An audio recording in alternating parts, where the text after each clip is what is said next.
Okay guys, Steve here. What I want to do is take a minute here and show you my progress with my mods or modifications on this bike since I've bought it. This is a 2014 CRF 250L. I bought it used. It had 350 miles on it. The guy who had it before tipped it over at an intersection, decided he didn't like it, and traded it back in at the dealer. So they're great little bikes stock. Really have no beef with them. But if you want to get a little bit more out of the bike as far as performance, you do have to do a few upgrades. So I'll go through them. I can pretty much name them off. But one of the first things you'll see is these tires. These are Kenda 270 series tires. They're a nice combination tire for on-off-road. Both front and rear were replaced. Soon after I got them, they probably have about 500 miles on them now, and they're holding up really nicely. Those in and of themselves made a ginormous difference in this bike's off-road capabilities. The stock tires that came with it, I can't say anything other than they just suck. They suck. Maybe they're good for the road, but you don't buy a dual sport bike because you only want to go on the road, right? You want to go off-road. So you got to get better tires.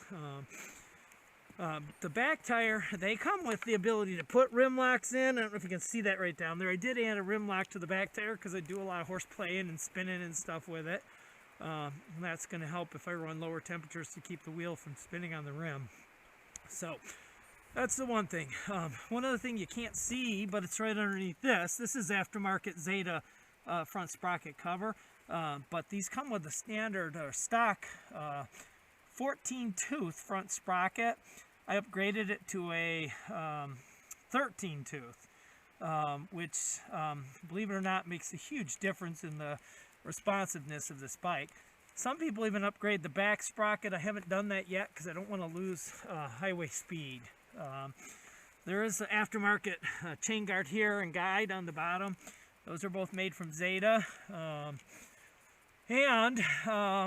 Oh, this has, and I'm not sure if this is stock, this plug here, you can plug into this for maintenance charge for a battery, but I also use it to plug this in right here, which powers my USB cable up here, which charges my phone. So I like that. While we're up here, there's two mods inside of here you can't see. They're very important ones. The air box for air intake is very restrictive on these bikes, and if you want to get more out of performance, you got to get more air into the bike. So it's been opened up. It's a 2-inch neck that breathes into it, and I'll have to do a separate video on that sometime, but it makes a big difference on this. And also sitting under here is a thing called an EJK fuel controller, which allows you to kind of remap your fuel oxygen delivery to the engine, you know, to meet whatever specs you've done for modifications. And I'm going to do some more tweaking on mine, but I love it. It made a huge difference too. These are Zeta handguards. They have integrated flashers in them. You just can't see them right now because they're off, but and then I eliminated the stock flashers that came on the bike. I did put on pillow top grips, which you can see here, and these are dual sport mirrors, which are so much nicer than the stock mirror. I can fold them right down out of the way if I want, or leave them like they are. But if you're off in some really brushy stuff, it's nice to be able to move them. Down here, if you can see, those are 30mm Tusk bar risers. On the video when I drove in here today in the snow, I was standing on my foot pegs, and with just that extra rise, you can comfortably stand on this bike. The original configuration, in order to stand and drive, which you should off-road, your back is kind of bent over and it's not too comfortable. I do have a Flatlands Racing cargo rack on here with a Wolfman cargo bag that's water resistant, works good. And in the back, since we're here, this is the DRK fender eliminator. Stock fender on this thing is ugly as all hell. It comes down this far. It's like this added onto that, It looks like shit. So it's got the plate light, LED turn signals, works awesome. I haven't modded my exhaust yet as far as replacing it. Most people do. I will, probably over the winter.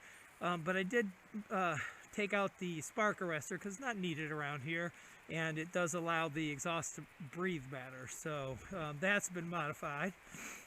And then let's see what else I got here. Oh, excuse me, Flatlands Racing skid plate, which makes up for the lame-ass plastic one that comes stock on this bike. And, try not to fall in the creek here.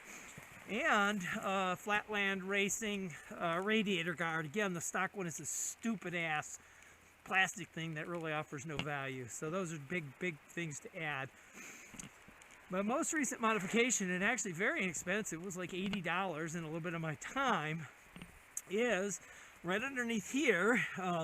The stock clutch that comes in this bike has a thing called a judder spring in it, which is a, it's kind of a thing that's meant to give the bike some planned slippage when you're working the gears and the clutch. It makes the bike a little bit more streetable, a little bit more maybe new biker friendly. But it really sucks when you're trying to get off-road performance or be able to get this to pull up a wheelie. And so we did some research, and you have to take all this shit off here and remove the cover. But I replaced the stock clutch with clutch friction discs that come out of a CRF 250R, which is more of an off-road racing bike. You eliminate the judder spring setup that way, and then the actual clutch springs are stiffer. They came out of a CBR 300. The engagement and the lockup on this now is night and day difference from what it used to be. Amazing. So that is, I think, the main modifications I've made. Like I alluded, over the winter, I will probably do the FMF Q4 exhaust, which is a big plus. And then we'll go from there. So stay tuned.